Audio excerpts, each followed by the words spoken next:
Lecture du jour, bonjour, et ce matin on continue dans l'évangile de Luc, chapitre 14 et chapitre 15 avec un nouveau scandale que Jésus fait en guérissant un malade le jour du Shabbat. Ouh là là. Et il met devant leur hypocrisie les pharisiens en leur disant mais le jour du Shabbat, s'il y a un de vos animaux, un mouton ou autre qui tombe dans un puits, est-ce que vous n'allez pas aller le chercher? Et est-ce que cet homme ne méritait pas d'être guéri ce jour-là? Est-ce qu'il fallait attendre un jour de plus pour le faire? Et Jésus rappelle une fois de plus la religiosité, combien elle peut aveugler les gens, et c'est vraiment important de faire attention de ne pas devenir religieux, parce que parfois c'est notre religiosité, et souvent notre religiosité, qui empêche Dieu d'agir dans notre vie.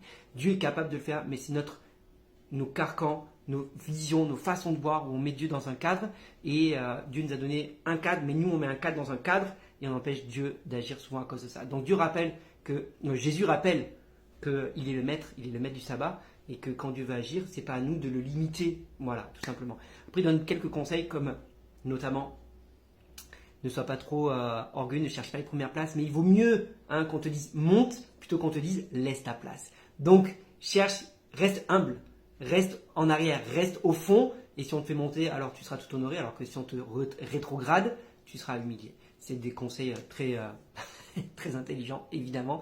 Il dit aussi d'inviter les pauvres. Il dit aussi d'inviter les pauvres, d'inviter ceux qui ne pourront pas te rendre l'appareil.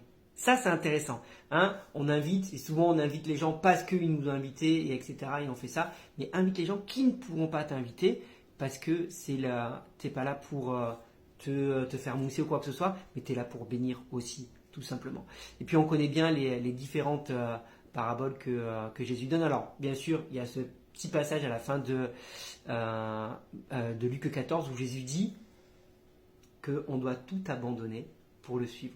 Et que si quelqu'un n'aime pas Jésus plus que tout, plus que son père, plus que sa mère, plus que sa famille, plus que ses biens, alors il n'est pas digne de marcher à sa suite.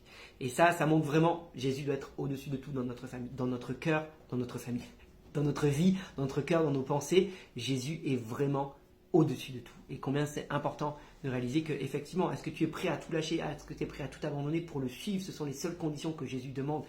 Et il dit, voilà, il prend l'exemple pour partir à la guerre, on calcule le nombre de soldats. Il dit, réfléchis bien à vouloir de t'engager avec moi, réfléchis bien à ce que cela va te coûter. Et ça te coûte quoi? Et qu'est-ce que je te demande que ça te coûte?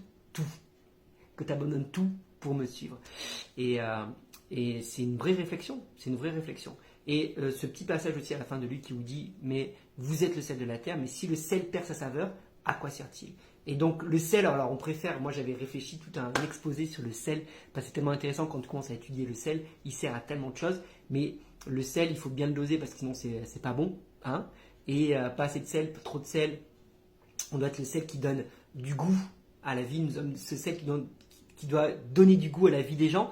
Et tu as remarqué aussi, le sel, c'est celui qui donne soif, mais pas trop salé, mais bien dosé, mais le sel, ça donne soif aussi. Et on doit être ceux qui donnent soif de plus, soif de Dieu, soif de Jésus.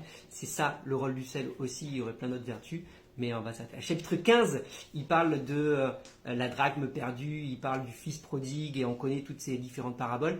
Et dans ces différentes paraboles, quels sont les liens et la leçon à retirer de ces paraboles? C'est que Dieu nous aime tellement qu'il lui-même a tout laissé pour venir nous chercher, et il se réjouit tellement quand il retrouve un de ses fils, qu'il l'honore et qu'il n'est pas là pour le condamner. C'est très intéressant. Le père, à aucun moment donné dans la parabole du fils prodigue, à aucun moment donné, il condamne le jeune fils. Il se réjouit avec lui, il l'honore à nouveau. Et ça, c'est souvent un mensonge du diable, bien sûr, dans nos vies. Quand tu es éloigné de Dieu, il dit mais regarde tout ce que tu as fait, c'est trop tard, Dieu il va te punir, Dieu il va te faire ci.